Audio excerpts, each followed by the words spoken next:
பெரியவா சரணம். பெரியவா வானொலியின் மாலை நிகழ்ச்சிகள் ஆரம்பமாகின்றன. இன்றைய எமது நிகழ்ச்சிகள் நித்திய குரு பாதுகா பூஜா, ஸ்ரீ ரா கணபதி அவர்கள் எழுதிய புத்தகத்தின் ஒளிவடிவம், ஆன்மீக உரை, மகா பெரியவா மகிமை உபன்யாசம். பெரியவா சரணம். பெரியவா சரணம். அடுத்த நிகழ்ச்சி நித்திய குரு பாதுகா பூஜை. शुक्लां भरदरं विष्णुं शशिवर्णं चतुर्भुजं प्रसन्नवदनं ध्यायेत् सर्वविघ्नोपशान्तये। ममोपात्त समस्त दुरितक्षयद्वारा श्री परमेश्वर प्रीत्यर्थं गुरुप्रसाद सिद्ध्यर्थं गुरुप्रीत्यर्थं गुरुपादपूजाम् अद्य करिष्ये। गुरुर्ब्रह्मा गुरुर्विष्णुर्गुरुर्देवो महेश्वरः गुरुः साक्षात् परब्रह्म तस्मै श्रीगुरवे नमः। अपार करुणासिन्धुं ज्ञानदं शान्तरूपिणं श्रीचन्द्रशेखरगुरुं प्रणमामि मुदान्वहम्। सदाशिवसमारम्भां शङ्कराचार्यमध्यमाम् अस्मदाचार्यपर्यन्तां वन्दे गुरुपरम्पराम्. எல்லோரும் குருவை பெரிவாளை தியானம் பண்ணிண்டு அர்ச்சனை பண்ணுவோம். அஷ்டோத்திரம். பெரியவா அஷ்டோத்திரம் பல அஷ்டோத்திரங்கள் இருக்கு. அதுல எளிமையா சுலபமா எது இருக்கோ அதை நான் இப்ப சொல்றேன். எல்லோரும் இதை கேட்டுண்டே திருப்பி சொல்ல முடிஞ்சுவா சொல்லி சொல்லி பெரிவாளுக்கு பாதத்துல ஒவ்வொரு புஷ்பத்தை அர்ச்சனை பண்ணலாம். ओम श्री कांची कामकोटि पीठाधीश्वराय नमः. श्रीमत् चंद्रशेखरेन्द्र सरस्वती गुरुभ्यो नमः. संन्यासाश्रम शिखराय नमः. काषाय दंडधारिणे नमः. सर्वपीठापहारिणे नमः. स्वामिनाथ गुरवे नमः. करुणासागराय नमः. जगदाकर्षण शक्तिमते नमः. सर्वचराचर हृदयस्थाय नमः. ओम भक्त परिपालक श्रेष्ठाय नमः. धर्म परिपालकाय नमः. श्री जयेन्द्र सरस्वत्याचार्याय नमः. श्री विजयेन्द्र सरस्वती पूजिताय नमः. शिवशक्ति स्वरूपाय नमः. भक्ताभीष्ट प्रदायकाय नमः. ब्रह्मण्य पोषकाय नमः. ब्रह्म विष्णु शिवैक्य स्वरूपाय नमः. कांची क्षेत्रवासाय नमः. कैलाश शिखरवासाय नमः.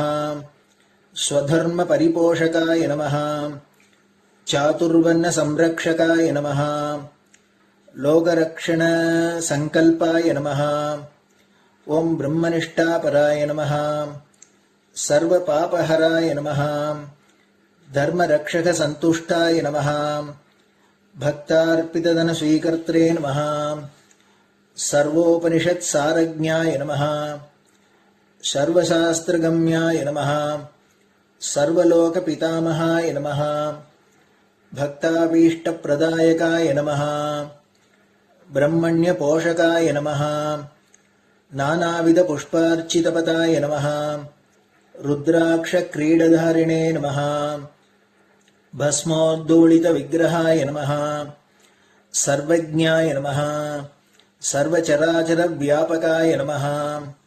अनेक शिष्य परिपालकाय नमः. मनश्चाञ्चल्य निवर्तकाय नमः. अभयहस्ताय नमः. भयापहाय नमः. यज्ञपुरुषाय नमः. यज्ञानुष्ठान रुचिप्रदाय नमः. यज्ञसम्पन्नाय नमः. यज्ञसहायकाय नमः. यज्ञफलदाय नमः. यज्ञप्रियाय नमः. उपमानरहिताय नमः. स्फटिक तुलसी रुद्राक्ष हारधारिणे नमः. चातुर्वर्ण समदृष्टये नमः. ऋग्यजुस्साम अथर्वणादि चतुर्वेद संरक्षकाय नमः.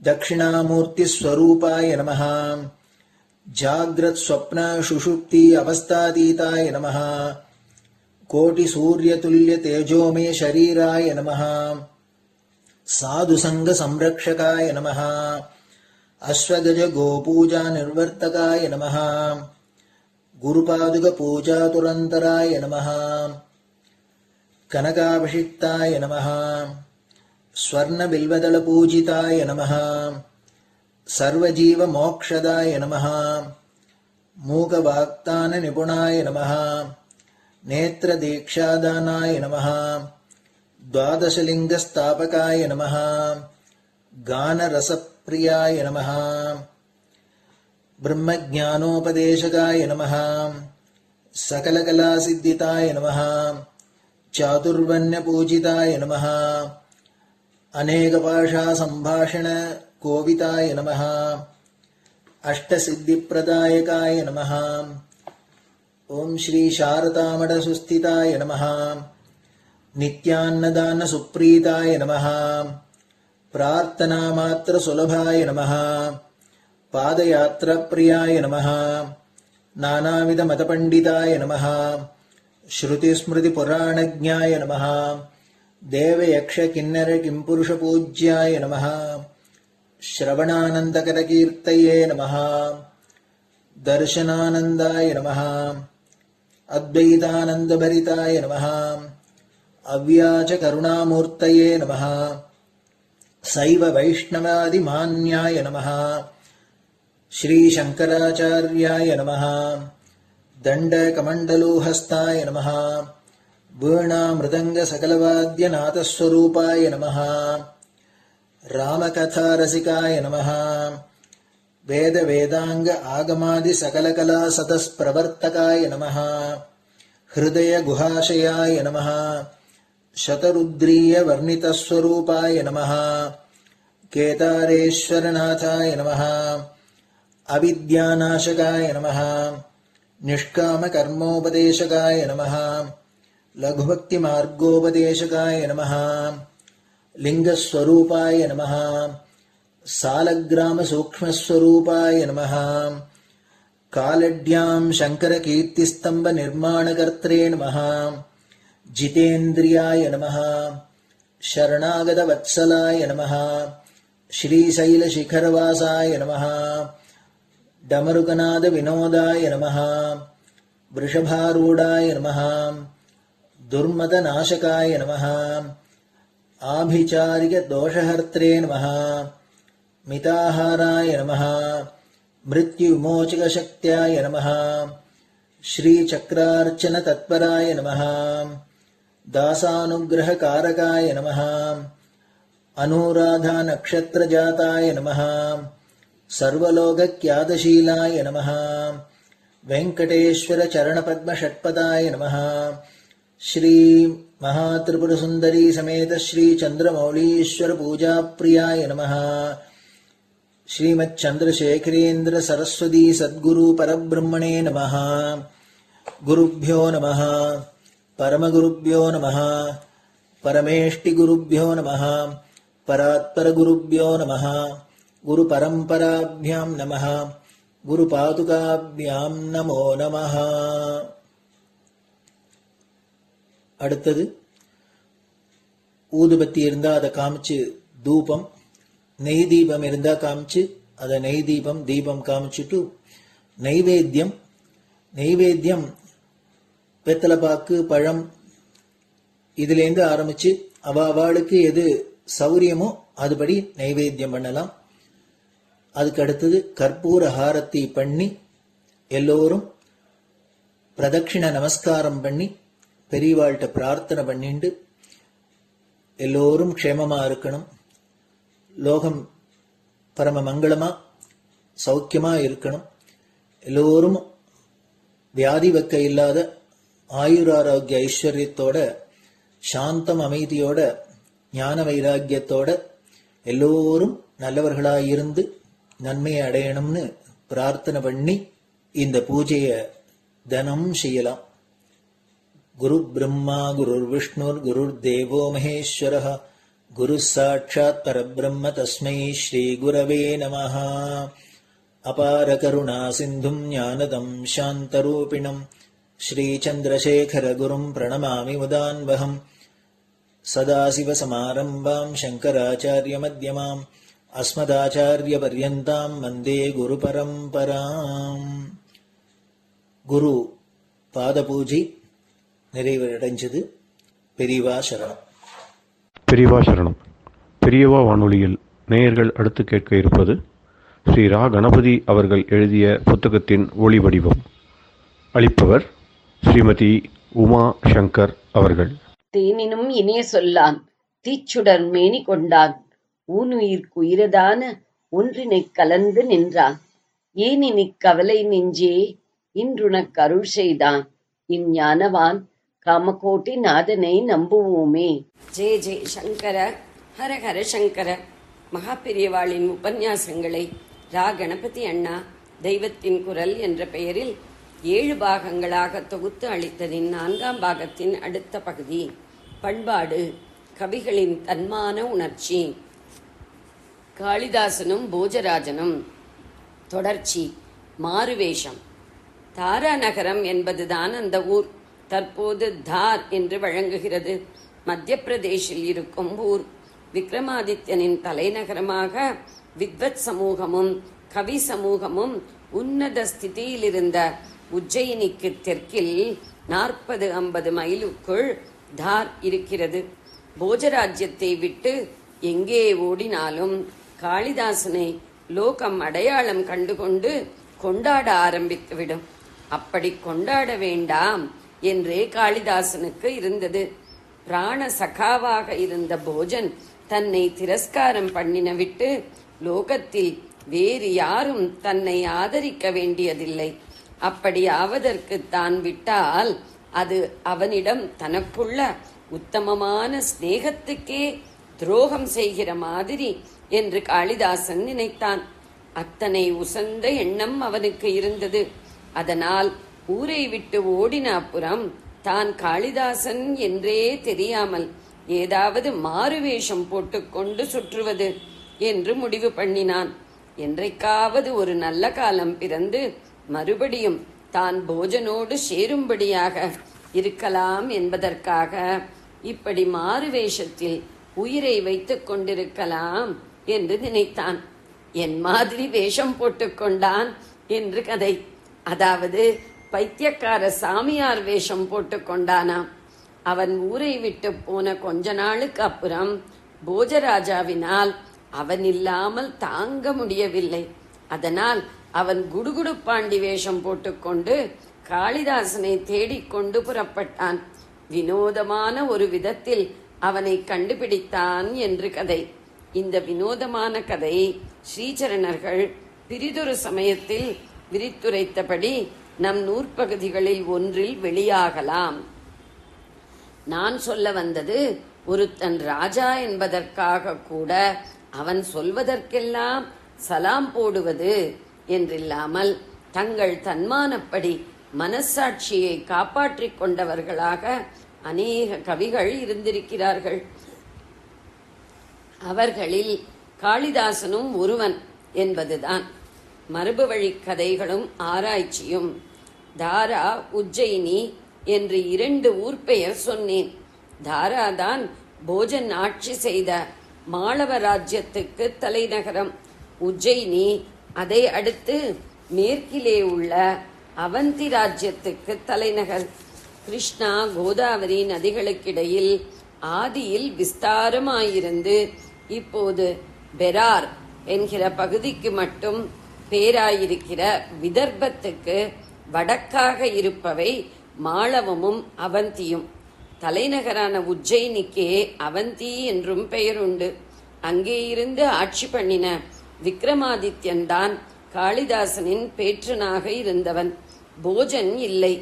பல்லாளன் என்கிறவன் ஏதோ கர்ண பரம்பரை கட்டுக்கதைகளை திரட்டி போஜ பிரபத்தம் என்று எழுதியிருப்பதில் சொல்லப்பட்டுள்ள விஷயங்களுக்கு ஆத்தென்டிசிட்டி, உறுதி செய்யும் சத்தியத்தன்மை இல்லை என்று ஆராய்ச்சி செய்கிற ஸ்காலர்கள் சொல்கிறார்கள். அப்புறம் அந்த விக்ரமாதித்யன் யார்? சகர்களை ஜெயித்து விக்ரம சகாப்தம் ஏற்படுத்திய உஜ்ஜயினி சக்கரவர்த்தி சந்திரகுப்தனா? பாடலிபுத்திரத்திலிருந்து ஆட்சி செய்த குப்த வம்சத்து இரண்டாவது சந்திரகுப்தனா என்று இப்படி பல சந்திரகுப்தர்களில் எவன் என்பதிலும் அவர்களுக்குள்ளேயே அபிப்பிராய பேதங்கள் இருக்கின்றன. காளிதாசன் மட்டுமில்லை, இன்னும் அநேக கவிகளை பற்றி சம்ஸ்கிருத இலக்கியத்தில் மட்டுமில்லை, எல்லா பாஷையிலும் இருந்த இலக்கிய கர்த்தர்களை பற்றி இப்படி அவர்கள் வாழ்ந்த காலம், தேசம் எல்லாவற்றையும் பற்றி இட்டுக்கட்டின கதைகள் பரவிவிட்டன என்கிறார்கள். உதாரணமாக தமிழிலே எடுத்துக்கொண்டால் திருவள்ளுவரும் ஔவையாரும் சமகாலத்தவர்கள், அவர்கள் அண்ணா தங்கையாக வேண்டும் என்று ஒரு கதை. இன்னொரு பக்கம் ஔவையார், கம்பர், ஒட்டக்கூத்தர் புகழேந்தி எல்லாரையுமே சமகாலத்தவர்களாக்கி வழங்குகிற அநேக கதைகள். இவை எல்லாமே வெறும் கதைதான், ஹிஸ்டரிகளாக சரியாயில்லை என்கிறார்கள், ஹிஸ்டாரிக்கலாக சரியாயில்லை என்கிறார்கள். கதையாகத்தான் இருக்கட்டும், ஃபேக்டாகத்தான் இருக்கட்டும், எதுவானாலும் இவற்றை எடுத்துக்கொண்டு ரசிக்க வேண்டும் என்றுதான் எனக்கு தோன்றுகிறது. இந்த கதைகள் எந்த கவிவாணர்களை குறித்தனவோ அவர்கள் கல்பனையாக பல பாத்திரங்களை வைத்து காவிய நாடகங்கள் எழுதியிருக்கிறார்கள். நிஜமாக இருந்த பாத்திரங்களின் மேலே கூட தங்கள் கல்பனையை ஏற்றி சம்பவங்களை மாற்றி இலக்கிய சுவை அதிகரிக்கும்படியாக மெருகு போட்டிருக்கிறார்கள். ஒரே ராமாயணத்தையே வால்மீகி ஒரு விதமாக சொன்னார், கம்பர் ஒரு விதமாக, துளசிதாஸ் இன்னொரு விதமாக, கிருத்திவாஸ் இது எல்லாவற்றுக்கும் வித்தியாசமாக சொன்னார்கள் என்றால் எதனால்? அவரவரும் தங்கள் கல்பனா சக்தி, அனுபவம், டேஸ்ட், தாங்கள் எடுத்துக்கொண்டுள்ள நோக்கம் ஆகியவற்றை அனுசரித்து நிஜமாக நடந்ததையே மாறுதல்கள் செய்து சொல்லலாம் என்று நினைத்ததனால்தான். ஃபேக்டுக்கு, நடைமுறை உண்மைக்கு ஒரு சத்தியத்துவம் உண்டு என்றால் ஒரு உத்தமமான கவியின் கல்பனை, நோக்கம் முதலானதுகளுக்கும் ஒரு சத்தியத்துவம் உண்டு என்று நினைத்து இப்படி மாற்றி இருக்கிறது. நாமும் அந்த காவிய நாடகங்களை ரசித்து படித்து பலவிதத்தில் பயனடைகிறோம். அந்த கவிகள் வேறே பாத்திரங்களை பண்ணினது போலவே அவர்களையே பாத்திரங்களாக்கி மற்ற கவிகளும் ஜனங்களும் கதைகள் பண்ணினால் இதையும் நாம் ரசித்து இதிலும் வெளியாகிற அநேக உண்மைகளாலும் நீதிகளாலும் பயனடைய வேண்டியதுதானே. கவி சமூகமாக இல்லாத ஜனசமூகம் இப்படி கதை கட்டிற்று என்றால் கூட ஒரு பெரிய பண்பாட்டின் கீழே வருகிற நம் தேசத்தில் பரம்பரை பரம்பரையாக மக்கள் ஏற்றுக்கொண்டு சந்தோஷப்பட்டு பயன் பெற்ற மரபு வழி கதைகள் இவை என்னும்போது அவற்றுக்கு ஒரு வெயிட், அவற்றை அப்படியே தள்ளிவிட முடியாததான ஒரு மதிப்பு ஏற்படத்தான் செய்கிறது. நெருப்பில்லாமல் புகையாது என்ற மாதிரி ஒரு ஆதாரமும் இல்லாமல் இந்த எல்லா கதைகளும் தோன்றியிருக்காது. சிலதோ பலதோ கூட ஆதாரம் இல்லாமல் இருந்தாலும் எல்லாமே அப்படி இருந்து விடாது. சம்பந்தப்பட்ட ஊர்கள், பேர்கள், காலம் முதலான டீட்டெயில்ஸ், விவரங்கள் தப்பாக இருக்கிற போது கூட இந்த கதைகளில் வருகிற சம்பவத்துக்கும் அதிலே வெளியாகிற கவியின் குணப்பான்மைக்கும் ஆதாரம் இருக்கவே செய்யும். இந்த மாதிரி கதைகளில் ஒன்று மட்டும் ஒப்புக்கொள்ள முடியாததாக இருப்பதை சொல்ல வேண்டும். கம்பனானாலும் சரி, காளிதாசனானாலும் சரி, எந்த கவியையும் தாசிகளோடு சம்பந்தப்படுத்தி உண்டாயிருக்கும் கதைகளைத்தான் சொல்கிறேன். எத்தனையோ பக்தியை ஊட்டும்படியாகவும் உசந்த தத்துவ வேதாந்த கருத்துக்கள் ஜொலிக்கும்படியாகவும் கல்ச்சர் என்று எடுத்துக்கொண்டாலும் அதில் உச்சமான அம்சங்களை பிரதிபலிப்பதாகவும் காவிய நாடகாதிகள் செய்துள்ள மகா கவிகளை சொந்த வாழ்க்கையில் பிசகி நடந்தவர்களாகச் சொல்வதில் சத்தியம் இருப்பதற்கில்லை. பின்னே ஏன் நெருப்பில்லாமல் இங்கே மட்டும் புகையணும் என்று கேட்டால், இந்த புகைக்கும் ஆதாரமாக ஒரு நெருப்பை சொல்லலாம். என்னவென்றால், காவியங்களின் லட்சணைப்படி அவற்றிலே ஸ்ருங்கார ரசம் நிறைய இருக்கத்தானே செய்யும். அதுதான் புகைக்கு நெருப்பு. இத்தனை ஸ்ருங்காரமாக கவிதை பண்ணினவர்கள் என்றால் அவர்களே இதிலே ரொம்பவும் ஈடுபட்டவர்களாகத்தான் இருந்திருக்க வேண்டும் என்று தப்பாக நினைத்து கதைகள் செய்து விட்டார்கள்.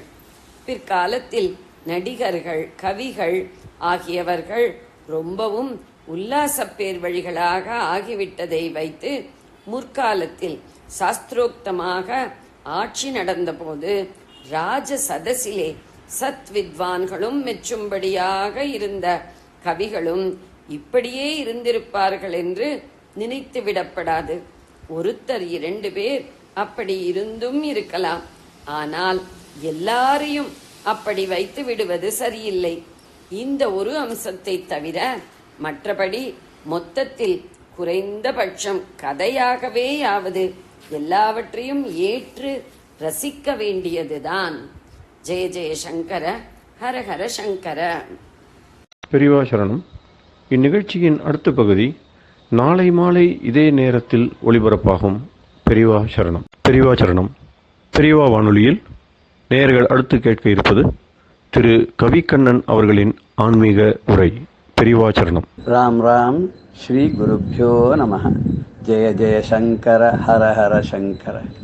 பெரியவா வானொலி நேயர்கள் அனைவருக்கும், மகா பெரியவாவுடைய பக்தர்கள் அனைவருக்கும் அடியேன் கவிக்கண்ணனின் அன்பு கலந்த நல்வாழ்த்துக்கள்.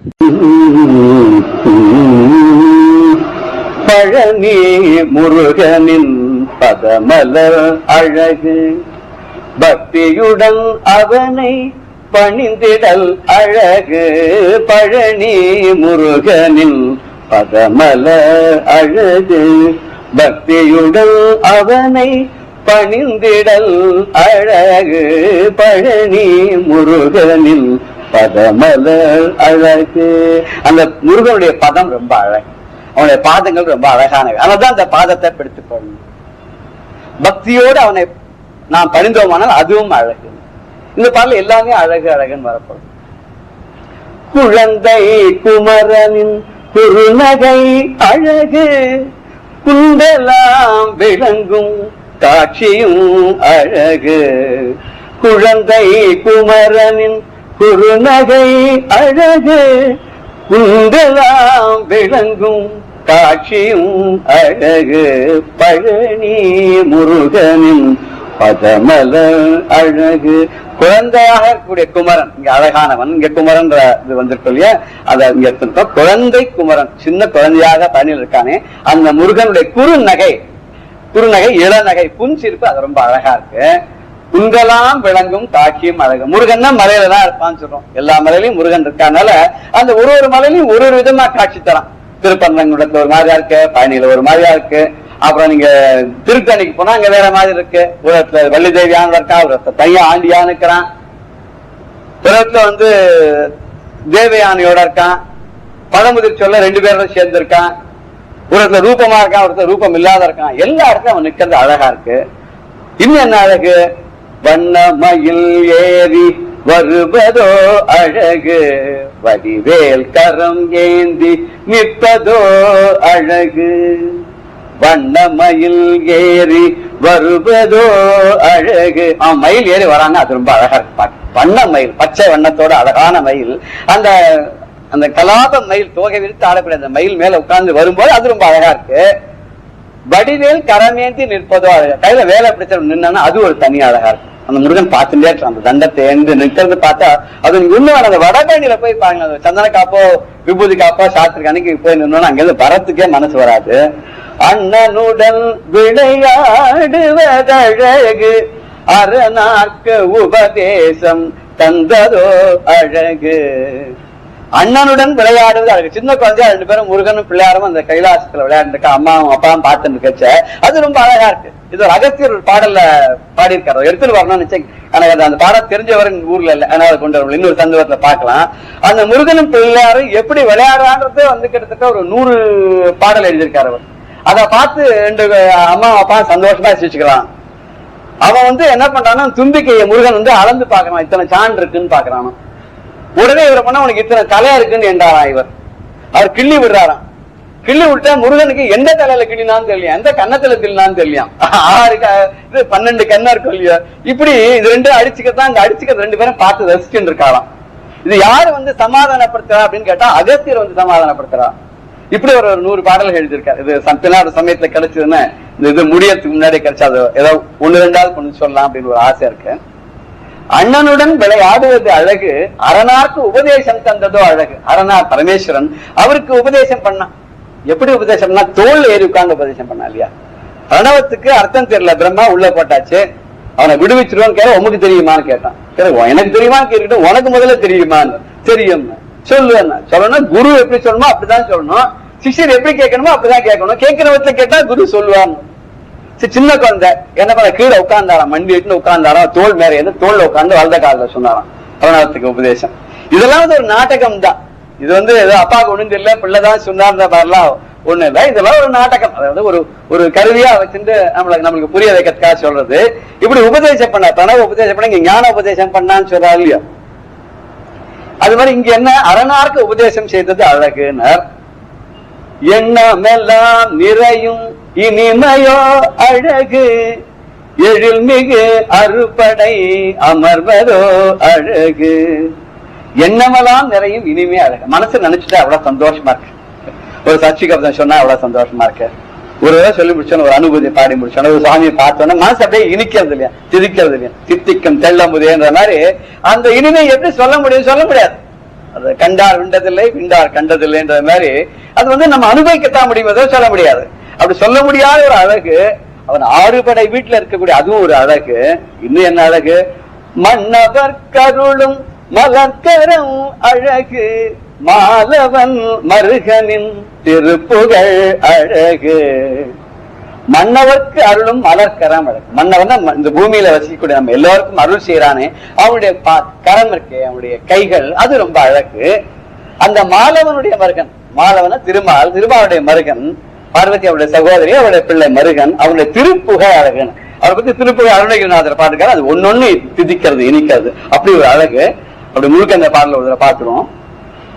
பழனி முருகனின் பதமலர் அழகு, பக்தியுடல் அவனை பணிந்திடல் அழகு, குழந்தை குமரனின் குறுநகை அழகு, குந்தலாம் விளங்கும் காட்சியும் அழகு, வண்ணமயில் ஏறி வருவதோ அழகு, வடிவேல் கருமேந்தி நிற்பதோ அழகு, அண்ணனுடன் விளையாடுவதழகு, அரணார்க்கு உபதேசம் தந்ததோ அழகு, எண்ணமெல்லாம் நிறையும் இனிமையோ அழகு, எழில் மிகு அறுபடை அமர்வதோ அழகு, மன்னவர் கருளும் மலர்கரம் அழகு, மன்னவர் கருளும் மலர்கரம் அழகு, மாலவன் மருகனின் திருப்புகழ் அழகு, பழனி முருகனின் பதமலர் அழகு, பக்தியுடன் அவனை பணிந்திடல் அழகு. பெரியவா சரணம். இந்நிகழ்ச்சியின் அடுத்த பகுதி நாளை மாலை இதே நேரத்தில் ஒளிபரப்பாகும். பெரியவா சரணம். பெரியவா சரணம். அடுத்த நிகழ்ச்சி மகா பெரியவா மகிமை உபன்யாசம்.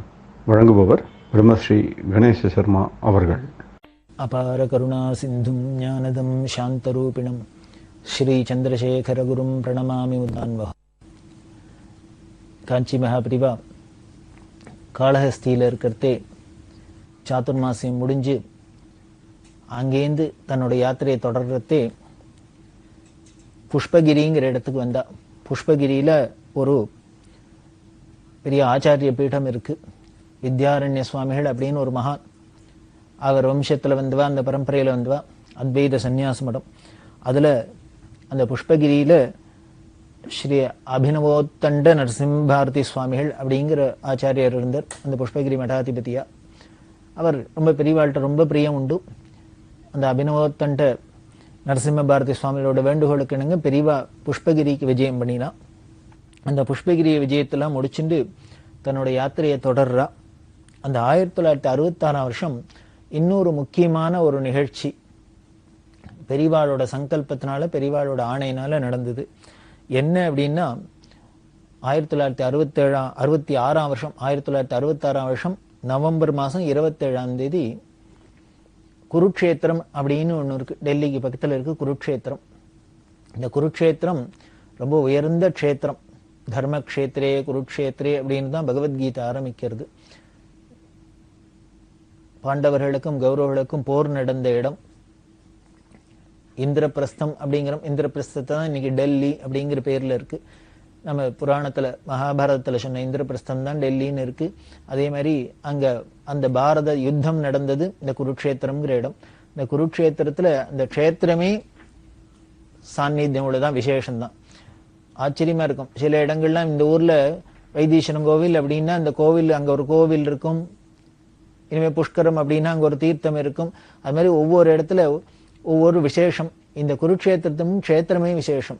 தர்மக்ஷேத்திரம் அப்படின்லாம் நமக்கு சொல்லப்பட்டிருக்கு. அந்த குருக்ஷேத்திரத்துல பகவத்கீதையை பகவான் உபதேசம் பண்ணினர் அர்ஜுனனுக்கு. யுத்த பூமியில கீதோபதேசம் பண்ணினர் அப்படிங்கிறது எல்லாருக்கும் தெரியும். ஒரு பெரிய விஷயம் நடந்திருக்கு. ஏதோ பல ஆயிரம் வருஷங்களுக்கு முன்னால நடந்தா கூட, பூர்வ யுகத்துல நடந்தா கூட, அந்த குருக்ஷேத்திரத்துல இந்த பாண்டவர்கள்ல ஒருத்தரான அர்ஜுனனுக்கு பகவான் பகவத்கீதை உபதேசம் பண்ணார் அப்படின்னு நமக்கு தெரியறது புராண வாயிலா. அந்த இடத்துல என்ன பண்ணா, அது ஞாபகார்த்தமா இந்த இடத்துல தானே கீதை பிறந்திருக்கு அப்படின்னா கீதை பிறந்த இடம் அது. கீதைக்கு தாயார் அப்படின்னு சொல்ல அந்த குருக்ஷேத்திரத்தை.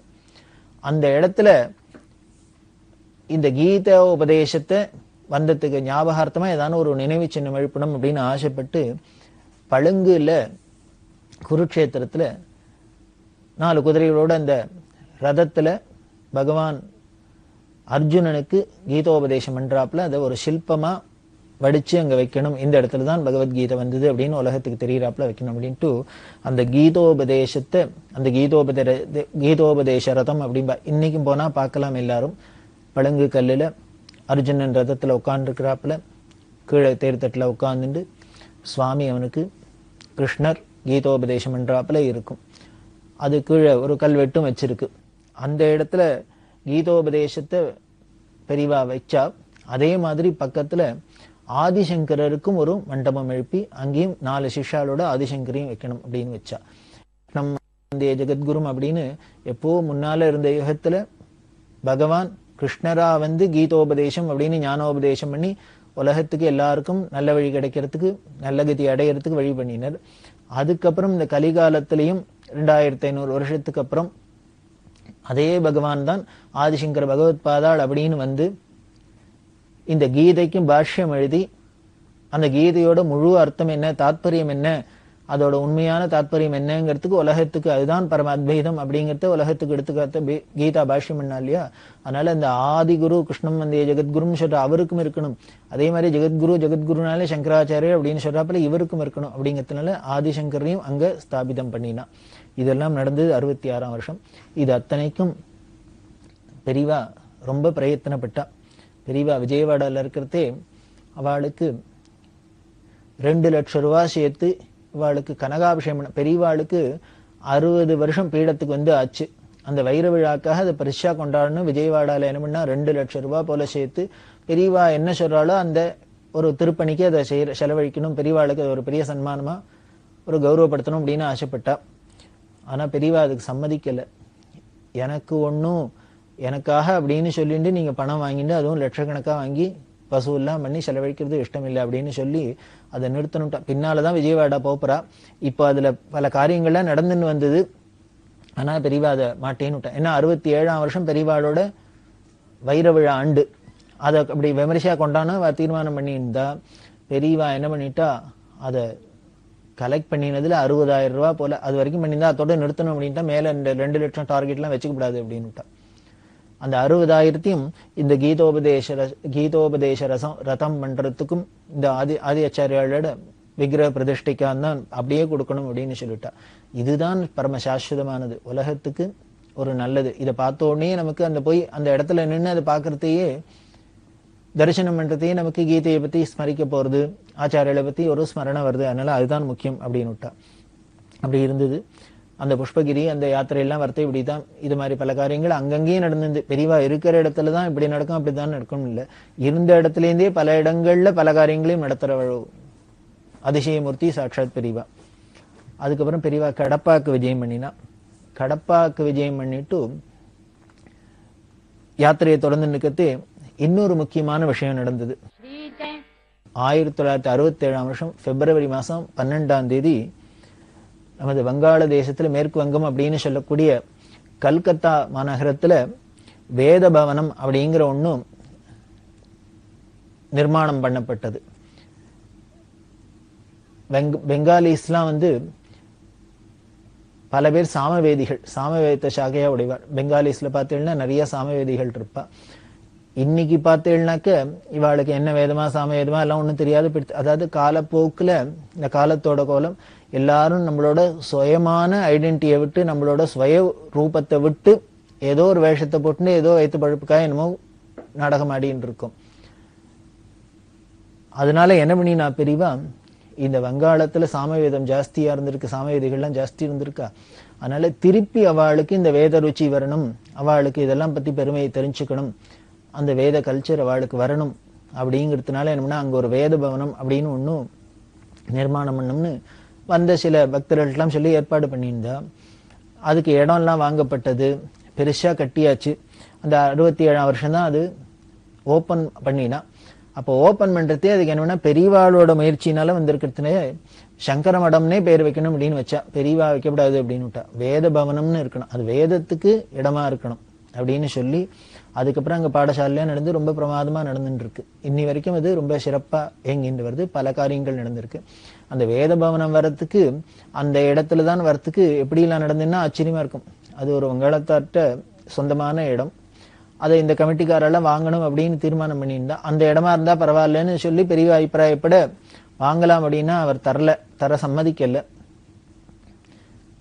அவர் தர சம்மதிக்காத இருக்கிறதே ஒரு நாளைக்கு கல்கத்தால காளி தான் விசேஷம், அம்பாள். அந்த கல்கத்தா காளி அவரோட கனவுல அவளுக்கு இந்த மடத்துல கேட்கிறா, பெரியவா ஆசைப்படுறா, இந்த இடத்த குடு உடனே அப்படின்னு அம்பாள் உத்தரவு பண்ண அவர் தேடின்னு முதல்ல போய் இவா கேட்கறதே தரமாட்டேன்னு அவர் அவராவே கொடுத்துட்டார், அம்பாள் உத்தரவு அப்படின்னு. அதாவது இது தெரியுது, பெரியவா ஒண்ணு மனசுல சங்கல்பம் பண்ணினா அது எப்ப சங்கல்பம் வருதுன்னு, அம்பாள் அதை சங்கல்பம் பண்ணிட்டா அப்படின்னா அம்பாளோட அனுகிரகம் இருக்கிறதுனால தானே நடந்துடுறது. இன்னும் பல நிகழ்ச்சிகள் பார்க்க போறோம். பல மகான்களுக்கு எல்லாரும் வாவா நினைக்கிறதெல்லாம் இந்த நடந்துடுறதா அப்படின்னா நடக்கிறதே எப்படின்னா எப்படி நடக்கும் நினைக்கிறது ஈஸ்வர சங்கல்பமா இருந்து ஈஸ்வரனுக்கு முதல்ல அது சங்கல்பமாகி நமக்கு ஸ்புரிச்சுன்னா தானே நடந்துரும். அது மாதிரிதான் இங்க அம்பாளே சொல்லியிருக்கா, காளியே அந்த இடத்த வேதபவனத்துக்கு கொடு அப்படின்னு சொல்லி. அப்படிதான் இந்த கல்கத்தால வேதபவனம் வந்தது. அந்த வேதபவனத்துல பல பேர் இருந்து அந்த கல்கத்தால வங்காள தேசத்துல வேத சப்தம் கேட்கறது அப்படின்னா அதுக்கு முக்கிய காரணம் பெரியவா பண்ணின இந்த ஒரு முயற்சி. அப்படி கல்கட்டால வேதபவனம் வந்தது. இப்படி பெரியவா இந்த ஆந்திரால யாத்திரையில இருக்கிறதே அகோபிலத்துக்கு வந்தா. அகோபிலம்ங்கிறது பெரிய க்ஷேத்திரம், நரசிம்ம க்ஷேத்திரம். அந்த அகோபிலத்துல பெரியவா 1967ஆம் வருஷம் வந்தா. 67ஆம் வருஷம் தான் பெரியவாளோட பீட்டாரோகண வைர விழா அப்படின்னு பார்த்தோம். அதாவது பெரியவா 1907ஆம் வருஷம் காஞ்சிகாமகோடி பீடாதிபதிகளா பட்டத்துக்கு வந்தா. 60 வருஷம் பூர்த்தியாச்சு 1967ஆம் வருஷம்.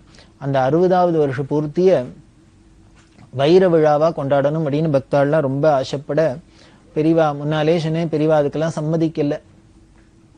இருந்தாலும் பக்தாள்லாம் ரொம்ப வற்புறுத்தி பிரார்த்தனை பண்ண இந்த அகோபிலத்துல இது ரொம்ப சிறப்பா நடந்தது. எங்கன்னா நரசிம்மர் சன்னதியில பவனாசினி அப்படின்னு அங்க ஒரு சின்ன சிற்ற ஆறு ஓடுறது. அந்த பவனாசினியில ஸ்நானம் பண்ணி இவ என்னைக்கு பீட்டாரோகணம் பண்ணினாலோ ஆசனம் வாங்கிட்டு அன்றைய தினத்துல நரசிம்மரை தரிசனம் பண்ணிட்டு அந்த நரசிம்மர் சன்னதியில பெரியவாளோட பீட்டாரோகண வைர விழா நடந்தது. இது பெரியவா அந்த இடத்துல அன்னைக்கு அகோபிலத்துல இருந்தா கூட நாடு முழுக்கலும் பல இடங்கள்ல இந்த வைர விழா வெகு விமரிசையா கொண்டாடப்பட்டது. கொண்டாடி அப்புறம் பெரியவாளுக்கு பிரசாதம் எல்லாம் போய் சேர்ந்தது. அதுக்கப்புறம் அகோபிலத்திலேருந்து பெரியவா அகோபிலத்துல இருக்கிறதே பெரியவா ரொம்ப ஆனந்தமா இருந்திருக்கா. இன்னைக்கும் பார்த்தீங்கன்னா அது ரொம்ப வனாந்தரமா தபஸுக்கு முக்கியமான இடமா இருக்கு. பிரஹ்லாத வரதர் அப்படின்னு அந்த நரசிம்மர் இருக்கு. பிரஹ்லாத சுவாமிக்கு எப்படி அனுகிரகம் பண்ணினர், அதே மாதிரி ஹிரண்யகசிபு எப்படி வதம் பண்ணினர், இந்த நிகழ்ச்சிகள்லாம் நடந்த இடமா அங்க சொல்லப்படுறது. ரொம்ப சிரமமா தான் போய் அங்க தரிசனம் பண்றாப்புல இருக்கும். அப்ப ஏற்பட்ட இந்த அகோபிலத்துல பெரியவா பீட்டாரோகண வைர விழா அந்த சன்னதியில நரசிம்மன் சன்னதியில நடந்தது. அதுக்கப்புறம் யாத்திரையை தொடர்ந்து வந்தா ஆர்லகட்டா அப்படிங்கிற இடம். இந்த ஆர்லகட்டாக்கு வந்த பெரியவா அங்கேருந்து மகாநந்திங்கிற இடத்துக்கு வந்தா. இந்த மகாநந்தியில பாத்தீங்கன்னா பூமியில ஆவடையார் இல்லாத ஒரு 20 சென்டிமீட்டர் உசரத்துக்கு ஒரு லிங்கம் இருக்கும். அந்த லிங்கத்துக்கு முன்னால பெரிய நந்தி, பெரிய நந்தி, மகாநந்தின்னு ஊருக்கு பேருக்கு ஏத்தாப்புல பெரிய மகாநந்தியா இருக்கும். பக்கத்துல ஒரு குளம், ஸ்படிகம் மாதிரி இந்த குளம் இருக்கும். எந்த காலத்திலும் வத்தாத ஒரு குளம். அந்த குளத்தோட ஒரு ஓரத்துல பாத்தீங்கன்னா இன்னொரு நந்தி இருக்கும். அந்த நந்தி வாய் திறந்திருக்கும். அந்த நந்தி வாய் வழியால ஜலம் வந்துட்டே இருக்கும். குழாயில பைப்புல டேப்ல வராப்புல இந்த நந்தி வாய் வழியால இந்த ஜலம் வந்துட்டே இருக்கும். அந்த நந்தி வாயிலேருந்து வர ஜலம் தான் இந்த குளமா ரொம்பிண்டே இருக்கு. இப்படி 24 ஹவர்ஸும் இந்த நந்தி வாயிலேருந்து ஜலம் கொட்டின்னு இருக்கோம் இல்லையோ. அப்ப இந்த குளம் ரொம்பி ரொம்பி வழியணுமோ இல்லையோ, வழியவே வழியாது. அதோட வாட்டர் லெவல் அப்படியே இருக்கும், பழுங்கு மாதிரி இருக்கும். அதுக்கு ஆராய்ச்சி எல்லாம் பண்ணி பார்த்திருக்கா. இந்த இத்தனுடைய நந்தி வாயிலேருந்து ஏதோ டியூப்ல தண்ணி கொட்டுறாப்புல கொட்டுறது. இந்த நந்தி வாய் வழியால எப்படி தண்ணி வருது அப்படின்லாம் பார்த்தாக்க என்னெல்லாமோ பண்ணி பார்த்திருக்கா. எங்கேருந்து வருது என்னன்னு இந்த ஊத்து எங்கேருந்து இருக்குன்னு கண்டுபிடிக்க முடியல. அப்படி ஒரு அதிசயமான இடம் மகாநந்திங்கிற இந்த க்ஷேத்திரம். நந்தி வாயிலேருந்து தண்ணி கொட்ட அதுல அந்த அங்க தரிசனம் பண்ணிட்டா. அங்க ஒரு அம்பாள் சன்னதி இருக்கு. அந்த இடத்துல ஒரு ஸ்ரீ சக்கரம் இருக்கு. அந்த ஸ்ரீ சக்கரத்தை ஆதிசங்கர பகவத்பாதால் பிரதிஷ்டை பண்ணினதா அங்க உள்ள வெள்ளம் சொல்றா. அது அப்படி அம்பாள் முன்னால ஸ்ரீ சக்கரத்தோட ஆச்சாரிய பிரதிஷ்டை பண்ணது அப்படின்னா ஆச்சாரியாலும் வந்து தரிசனம் பண்ணியிருக்கலாம். எப்போ பெரியவா போய் தரிசனம் பண்றாளோ ஆச்சாரியாலும் தன்னோட யாத்திரையில பண்ணியிருக்கலாம் அப்படின்னு தெரியுது. இந்த மகாநந்தி அப்படிங்கிறது பார்த்தீங்கன்னா ஒரு 15 கிலோமீட்டர்ல அந்த மகாநந்தியை சுத்தி 9 நந்தி க்ஷேத்திரம் இருக்கு. நந்திக்கே ரொம்ப விசேஷமான க்ஷேத்திரம் 9 நந்தி க்ஷேத்திரம். அது என்னென்ன அப்படின்னா பத்மநந்தின்னு ஒரு க்ஷேத்திரம், நாகநந்தி, விநாயக நந்தி, கருட நந்தி, பிரம்மநந்தி, சூரியநந்தி, விஷ்ணு நந்தி, சோமநந்தி, சிவநந்தி அப்படின்னு 9 நந்தி க்ஷேத்திரம். இது எல்லாமே சேர்ந்தது இந்த மகாநந்தி அப்படிங்கிறது. அந்த மகாநந்தியில பெரியவா என்ன பண்ண சொன்னா ஒரு சதச்சண்டி யாகம் பண்ண சொன்னா.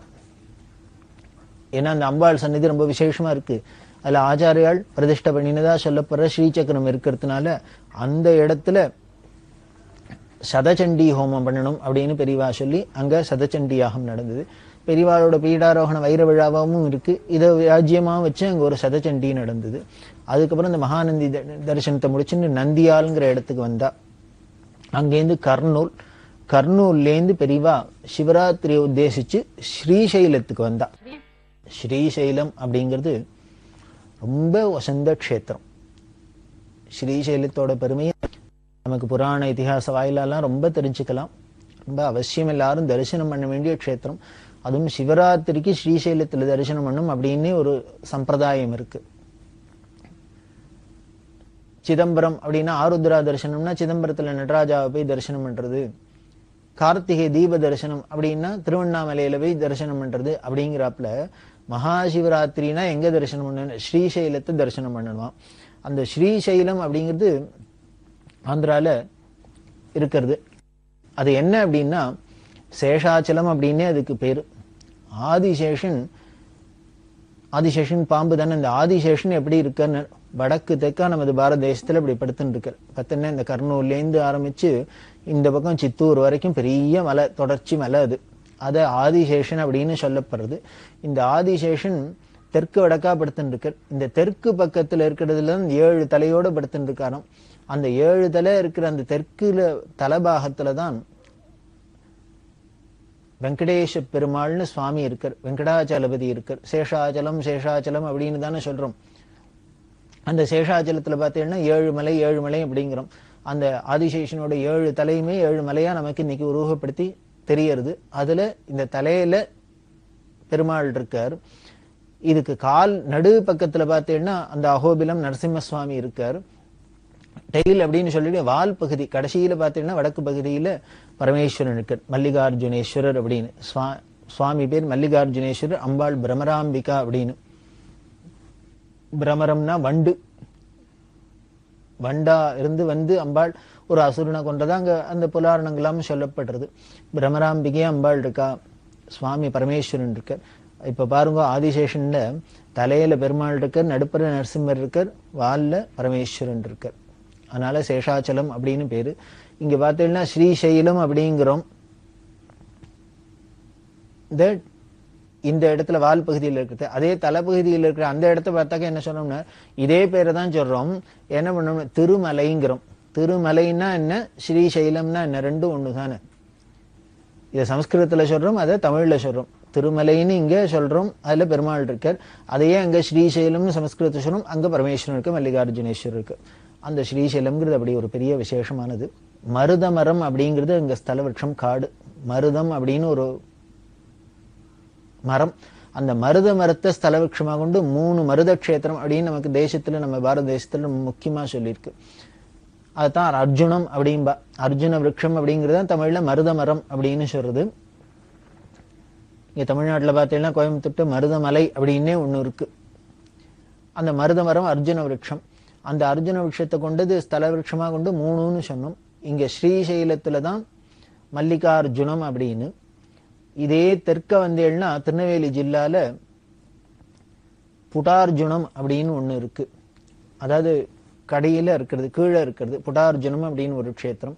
இது ரெண்டுத்துக்கும் நடுப்புற இருக்கிறது தஞ்சாவூர் ஜில்லால மத்தியார்ஜுனம் அப்படின்னு, திருடை மருதூர் அப்படின்னு பேர் சொல்றோம். அதனால இந்த ஸ்ரீசைலத்துல இருக்கிறது மல்லிகார்ஜுனம், இங்க தெற்க கடைசியில இருக்கிறது புடார்ஜுனம். இது ரெண்டுத்துக்கும் நடுப்புற இருக்கிறது மத்தியார்ஜுனம்ங்கிறது திருடமருதூர். இந்த 3ம் அர்ஜுன கஷேத்திரங்கள். இந்த 3 இடத்துலயும் பரமேஸ்வரன் அனுகிரகம் பண்ணிட்டு இருக்கு. அப்பேற்பட்ட கஷேத்திரம் இந்த ஸ்ரீசைலம்.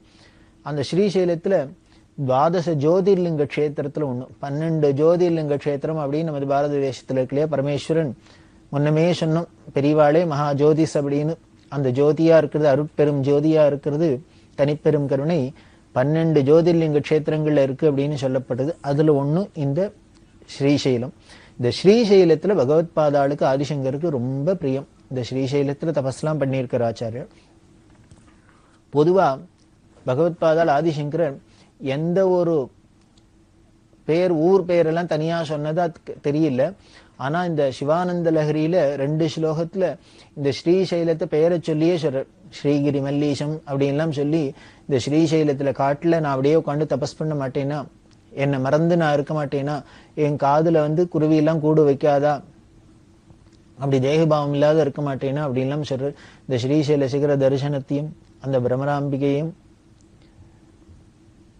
இந்த மல்லிகார்ஜுனேஸ்வரும் பகவத் பாதாள் ரொம்ப சிராகிச்சு சொல்றா. இதுல இருந்து தெரியுதா அவளுக்கு இந்த க்ஷேத்திரத்து மேலேயும் எவ்வளவு ஒரு பிரியம் அபிமானம் இருந்திருக்கு அப்படின்னு தெரியுது. அப்படி இல்லாம இருந்த இடம் இந்த ஸ்ரீசைலம். அங்க பெரியவா சிவராத்திரி தரிசனத்துக்காக வந்தா. அதே மாதிரி கிருஷ்ணா நதி அப்படிங்கிற நதி இந்த ஸ்ரீசைலத்துல இருக்கு. அந்த ஸ்ரீசைலத்துல 900 படி இறங்கி கீழே போய் கிருஷ்ணா நதியை ஸ்நானம் பண்ணணும். ஸ்ரீசைலம் டேம் அப்படின்னு ஒரு ப்ராஜெக்டே நாம கேள்விப்படுறோம். அது இல்லாம அங்கதான் இருக்கு. 900 படி இறங்கி போய் நம்ம ஸ்நானம் பண்ணணும் அப்படின்னா, அந்த 900 படி இறங்கி போய் ஸ்நானம் பண்ணி சிவராத்திரியில பெரியவா தரிசனம் பண்ணிட்டா அந்த ஸ்ரீசைலத்துல. அந்த ஸ்ரீசைலத்துல பக்கத்துல ஆடகேஸ்வரம் அப்படின்னு ஒண்ணு இருக்கு. அந்த ஆடகேஸ்வரத்துல கல்லால விருட்சம் அப்படின்னு ஒண்ணு இருக்கு. ஆல விருட்சம், அது கல்லால விருட்சம் அப்படின்னு சொல்லுவா. இந்த கல்லால விருட்சத்துக்கு அடியில தான் உட்கார்ந்து ஆதிசங்கர பகவத் பாதாள் தபஸ் பண்ணினதா நமக்கு சங்கர விஜயங்கள்லாம் சொல்றது. பெரியவா அந்த ஸ்ரீசைலத்துக்கு போயிருக்கிறதே இந்த கல்லால விருட்சத்துக்கு அடியில உட்கார்ந்துண்டு ஒழிஞ்ச போதெல்லாம் பெரியவா நிறைய நேரம் தியானத்துல இருக்கா, ஜபத்துல இருந்திருக்கா. பான்சு நாராயணன் அப்படின்னு ஒருத்தர், இன்னொருத்தர் சிம்சன் ஜானகிராமன் அப்படின்னு, இவா 2 பேரும் துணைக்கு போக இவா 2 பேரும் வெளியில காவலுக்கு வச்சுட்டு பெரியவா அந்த கல்லால விருட்சத்துக்கு அடியில உட்கார்ந்துட்டு மணிக்கணக்கா தியானம் பண்ணியிருக்கா, தபஸ் பண்ணியிருக்கா. பகவத் பாதாளம் அந்த இடத்துல இருந்தா அப்படிங்கிறதுனால அந்த இடத்துல தான் பெரியவா பாஷ்ய பாடலாம் சொல்லி கொடுத்திருக்கா. புது பிரிவா அப்படின்னு சொல்லக்கூடிய ஜெயேந்திர சரஸ்வதி சுவாமியும் கூடவே போனார் இல்லையா, அங்க எல்லாருக்கும் பாஷ்ய பாடலாம் சொல்லி கொடுத்திருக்கா. அந்த இடத்துல என்ன பண்ணினா ஜெயேந்திர சரஸ்வதி சுவாமிகள் ஏற்கனவே இந்த கல்லால விருட்சத்துக்கடியில பெரிய பாறை, அந்த பாறையில தான் உட்காந்து பெரியவா பாஷ்ய பாடம் சொல்லி கொடுத்திருக்கா. அந்த இடத்துல தான் ஆதிசங்கர் தபஸ் பண்ணான்னு சொல்லியிருக்கா. அதனால இந்த பாறைக்கு ரொம்ப விசேஷம் இருக்கு. இந்த கல்லால பாறைக்கும் 2500 வருஷத்துக்கு முன்னால ஆதிசங்கர் உட்காந்து தபஸ் பண்ணியிருக்காரு. அதுக்கப்புறம் இப்ப நம்ம கண்ணு எதிர்க்க உட்காந்துன்னு இந்த சங்கரோட மறுவதாவரம்னு பெரியவா உட்காந்து வேதாந்த பாடம் சொல்லி கொடுத்திருக்கா. அதனால இந்த இடத்த இனிமே யாரும் காலை வச்சு மதிக்கப்படாது அப்படிங்கிறதுனால ஜெயேந்திர சரஸ்வதி சுவாமிகள் என்ன பண்ணார், அந்த இடத்துல சிற்பியை கூப்பிட்டு சிற்பர்களை விட்டு என்ன பண்ணினா சிலையா ஆச்சாரியர்கள் பாதத்தை செதுக்க சொல்லியிருக்கா. அந்த ஆச்சாரியர் பாதத்தை பிரதிஷ்டை பண்ணினதுனால இப்ப எல்லாரும் போனா அதுக்கு புஷ்பம் போட்டு பூஜை பண்ணி நமஸ்காரம் இல்லாமவே காலை வச்சு மதிக்க முடியாது. அந்த பாவத்தை பாடம், அதுக்கு பேர் தான் குரு பக்தின்னு பேரு. பகவத் பாதாள் தபஸ் பண்ணின இடம், பெரியவாளான குருநாதரான பெரியவா உட்கார்ந்துட்டு பாஷ்ய பாடம் சொன்ன இடத்த இன்னொருத்தர் போய் காலை வச்சு மதிக்கப்படாது அப்படிங்கிறதுனால அந்த இடத்துல பாதுக பிரதிஷ்டையா பண்ணி பாத பிரதிஷ்டையா பண்ணி ஜெயேந்திர சரஸ்வதி சுவாமிகள் அந்த குரு பக்தியை உலகத்துக்கு எடுத்து காமிச்சா அப்படின்னு தெரியுது. அதெல்லாம் இந்த ஸ்ரீசைலத்துல இருக்கிறது. அந்த ஹாடகேஸ்வரத்துல இந்த கல்லால விஷயத்துக்கு பக்கத்துல பாலதாரா பஞ்சதாரா அப்படின்னு 2 நீர் ஓடுறது ரொம்ப ரம்யமா இருக்கும். நீர் ஓடைக்கும் அதுக்கும் அந்த இடத்துல தான் இருந்தா.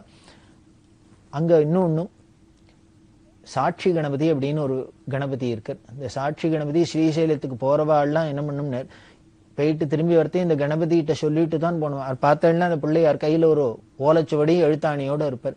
யாரெல்லாம் இந்த ஸ்ரீசைலத்தை தரிசனம் பண்ணினா சிகரத்தை தரிசனம் பண்ணா அவளுக்கு அப்புறம் ஜென்மா இல்லாத பண்ணணுங்கிறதுக்காக சித்திரகுப்தன் மாதிரி அவர் தான் கையில ஓலையை வச்சுன்னு எழுதுறாங்கிறது. இந்த ஸ்ரீசைலத்துல கணபதி எழுதினிருக்க சாட்சி கணபதியா நம்ம தரிசனம் பண்ணினத்துக்கும் நமக்கு அனுகிரகம் பண்றதுக்கு இப்படி எல்லாம் சிறப்பு உடையது அந்த ஸ்ரீசைலம். அதுல இன்னொன்னு பெரியவா என்ன பண்ணினா ஆச்சாரியாளுக்கு ரொம்ப பிரீத்தியா இருக்கிறதுனால 1967 வருஷம் மார்ச் மாசம் 22ஆம் தேதி அந்த ஸ்ரீசைலம் கோவிலுக்கு போறதுக்கு முன்னால ஒரு பெரிய மண்டபத்துல ஆதிசங்கர பகவத் பாதாள 4 சிஷ்யாளோட பிரதிஷ்டை பண்ணினா. அந்த 67ஆம் வருஷம் மார்ச் மாசம் 22ஆம் தேதி ஆதிசங்கர ஆலய விமானம் அங்க பிரதிஷ்டை ஆகி கும்பாபிஷேகம் ஆச்சு. மேல ஒசரத்துல ஆதிசங்கர பகவத் பாதாள 4 சிஷ்யாளோட கீழே ஆச்சாரியோட பாதுகை ரொம்ப அபூர்வமா நடந்தது. அந்த பெரியவா எந்த காரியம் பண்ணினாலும் அபூர்வமா இருக்கும்.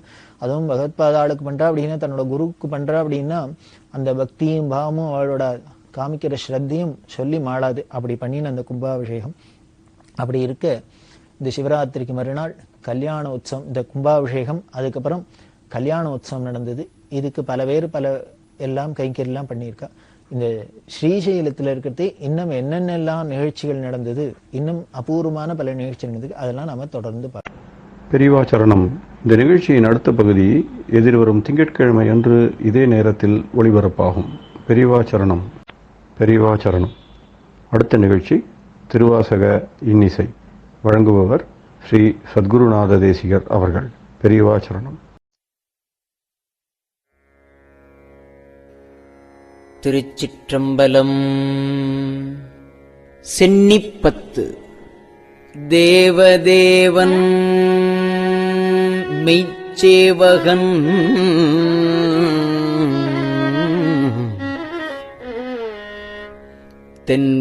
தென்பெருந்துறை நாயகன்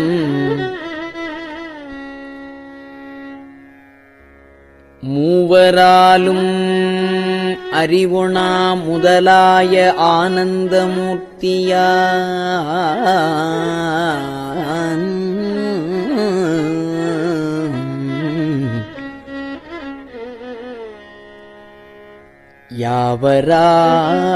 யாவராயினும்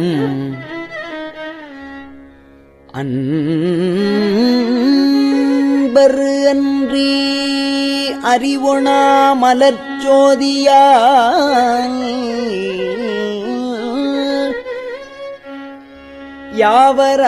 யாவராயினும் அன்பரன்றி அறிவுணா மலர்ச்சோதியாய் ஜோதியா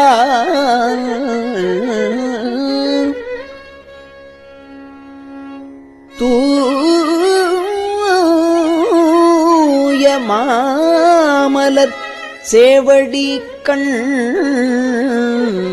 நம் சென்னி மன்னிச் சுடருமே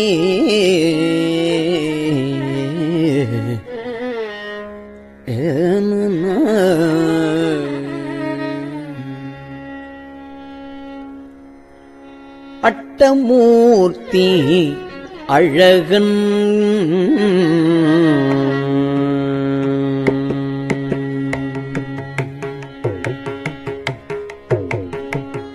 அட்டமூர்த்தி அழகன் இன்னமுதாய ஆனந்த வெள்ளத்தான் அட்டமூர்த்தி அழகன் இன்னமுதாய ஆனந்த வெள்ளத்தான் சிட்டல் மெய் சிவலோகநாயகன் தென்பெருந்துறை சேவகன் மட்டுவார் குழல்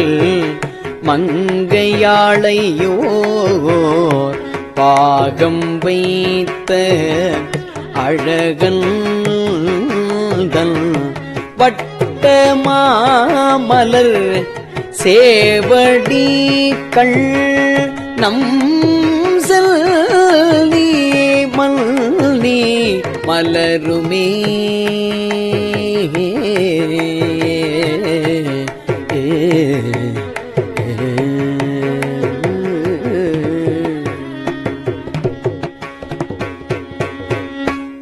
நங்கை மீர் என்னை நோக்குமின் நங்கள் நாதன் நம் பணி கொண்டவன்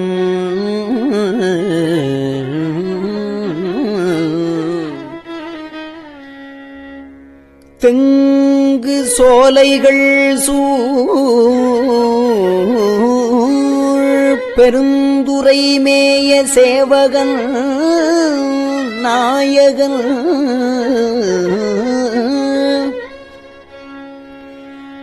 மங்கை மார்கையில் வளையும் கொண்டு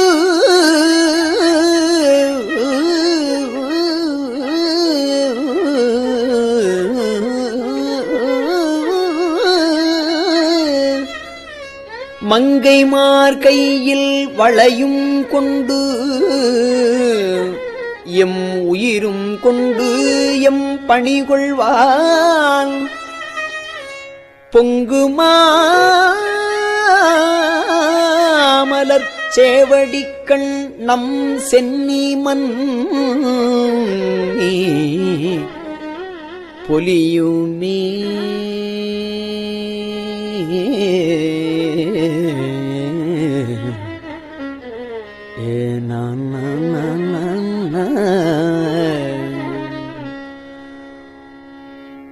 பத்தர் சூழ பராபரன் வாரில்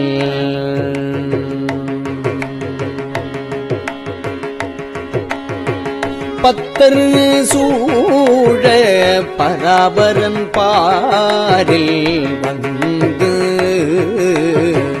பார்ப்பான் என சித்தர் சூழ சிவபிரான் சித்தர் சூழ சிவபிரான் தில்லை மூது நடம் செய்வான் எத்தனாகி வந்து இல் புகுந்து எமை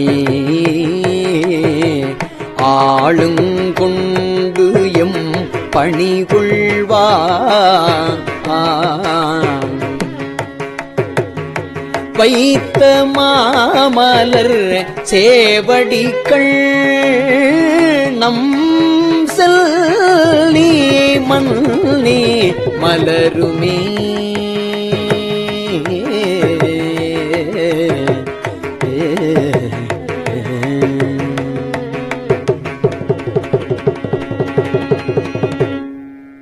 மாய வாழ்க்கையை மெய்யென்று எண்ணி மதித்திடாவகை நல்கினான்.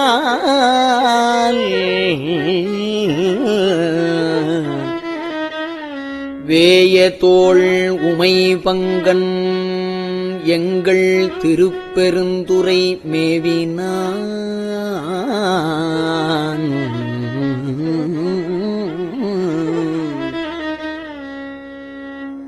காயத்துள்ள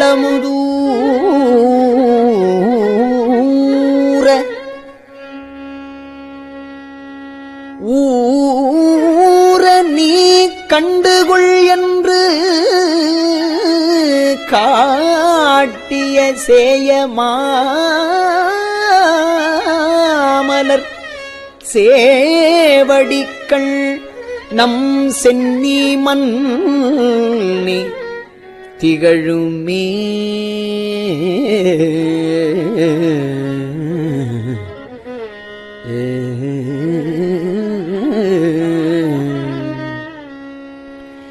சித்தமே புகுந்து எம்மை ஆட்கொண்டு, சித்தமே புகுந்து எம்மை ஆட்கொண்டு தீவினை கெடுத்து உய்யலாம் பத்தி தந்து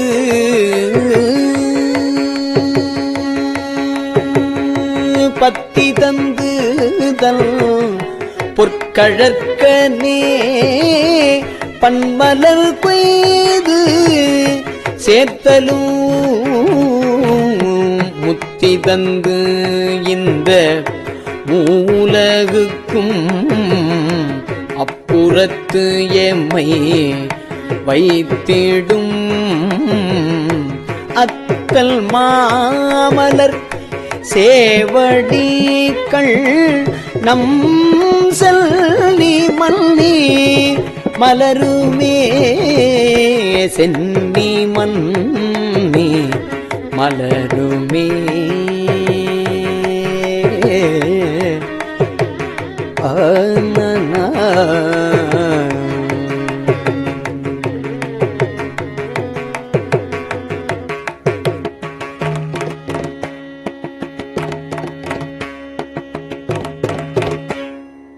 பிறவி என்னும் இக்கடலை நீந்த தன் பேரருள் தந்தருளினான்.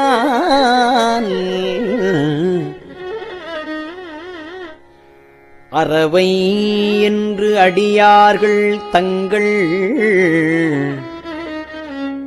அருட்குழாம் புகவிட்டு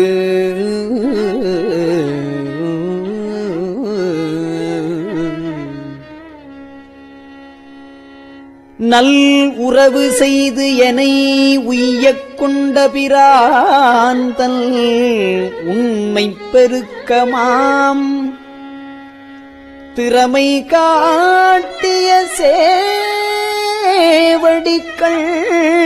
நம் சென்னி மன்னி திகழுமே.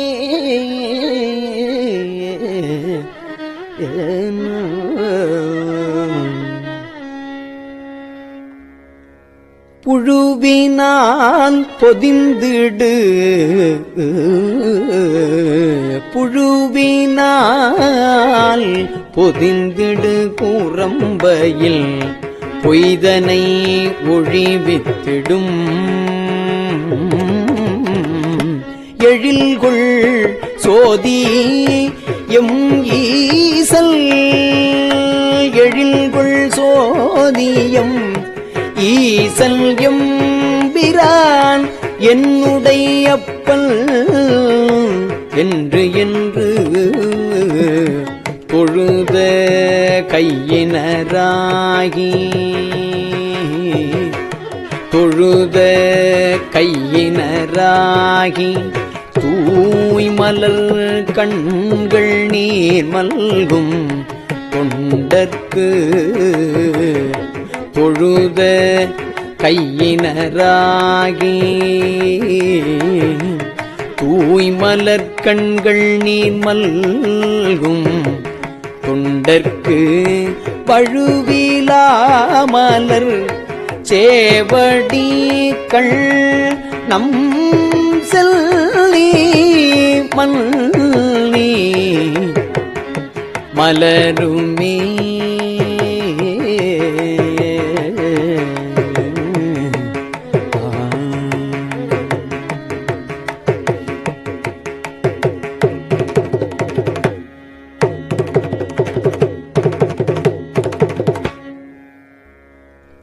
வம்பனாய் திரிவேனை வா என்று வல்வினைப் பகை மாய்த்திடும் உம்பரான்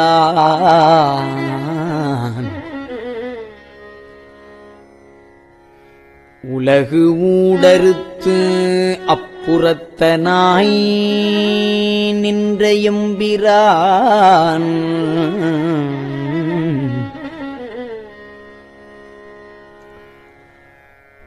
அன்பரானவர்க்கு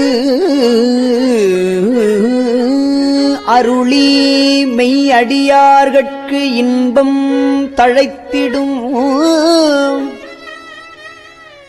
செம்பொன் மாமலர் சேவடிக்கண் நம் சென்னி மன்னி திகழுமே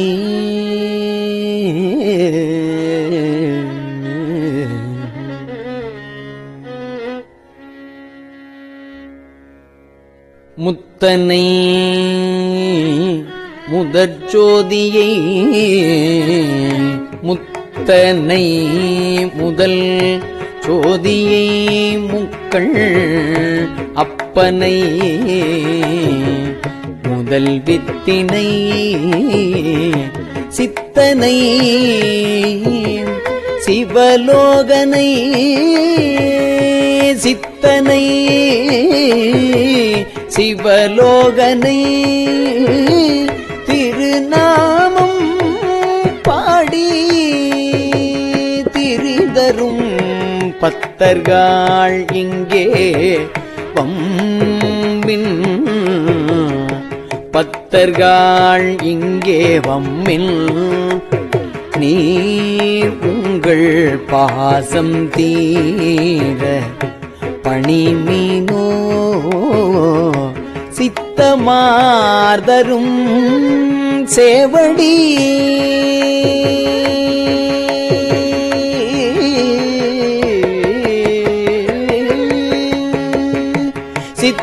சித்தமார்தரும் சேவடி கள்ளம் சென்னி மன்னி திகழுமே சித்தமாதரும் சேவடி கள்ளம் சென்னி மன்னி திகழுமே சித்தமாதரும் சேவடி கண்ணம் சென்னி மன்னி திகழுமே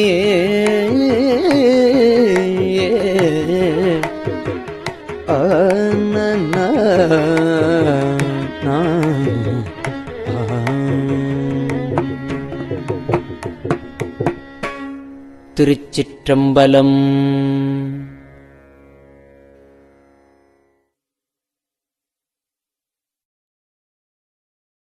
பெரியவா சரணம். இந்நிகழ்ச்சியின் அடுத்த பகுதி நாளை மாலை இதே நேரத்தில் ஒளிபரப்பாகும். பெரியவா சரணம். பெரியவா சரணம். பெரியவா வானொலியின் இன்றைய நிகழ்ச்சிகளின் நிறைவாக திருப்பொன்னூசல் வழங்குபவர் சத்குருநாத தேசிகர் அவர்கள். பெரியவா சரணம். திருச்சிற்றம்பலம். திருப்பொன்னூசல். கோலவரை குடுமி வந்து குவலயத்து சால அமுதுண்டு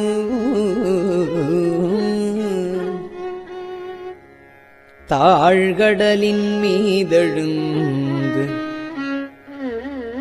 ஞாலம் மிக பரிமேற்கொண்டு நமையாண்டான் சீலம் திகழும் திரு உத்தரகோசமங்கை மாலுக்கு அரியானை வாயார நாம் பாடி பூலித்து அகங்குழைந்து பொன்னூசல் ஆடாமோ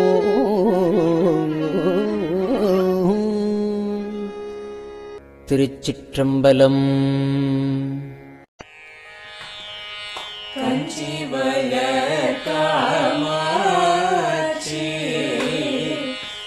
குழந்தாய் சங்கரே கஞ்சி வளர் காமாட்சி கண் குழந்தாய் சங்கரே குரு சந்திரசேகரே உறங்கிடுவீர்களே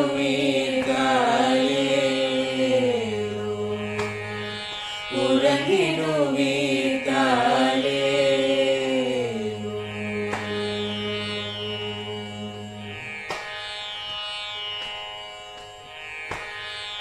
ஆதிகுரு சங்கரராய் அன்றொரு நாள் வந்தவரே 68 பீட்டபதி காலே ஏழுலகம் பூப்பவரே காப்பவரே கடப்பவரே எல்லோர்க்கும் அருள்பவரே உறங்கிடுவீர்களே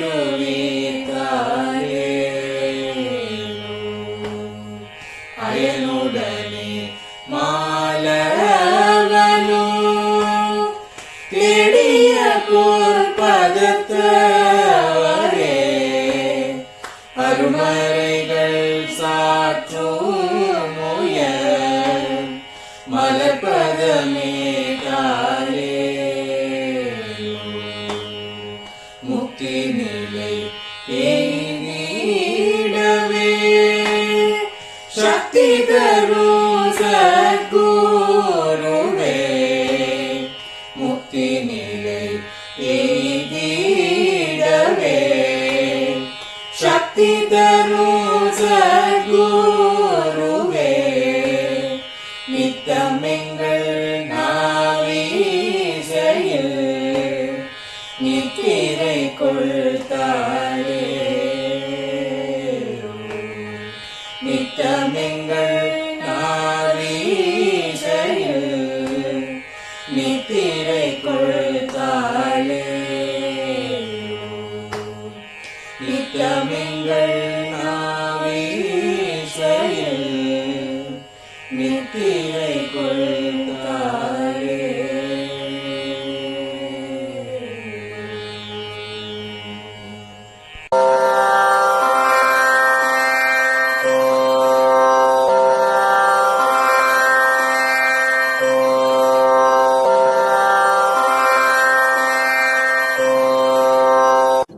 பெரியவா சரணம். பெரியவா வானொலியின் மாலை நிகழ்ச்சிகள் இத்துடன் நிறைவடைகின்றன. எமது அடுத்த ஒளிபரப்பு நாளை காலை இந்திய நேரப்படி 6 மணிக்கு துவங்கும். பெரியவா சரணம்.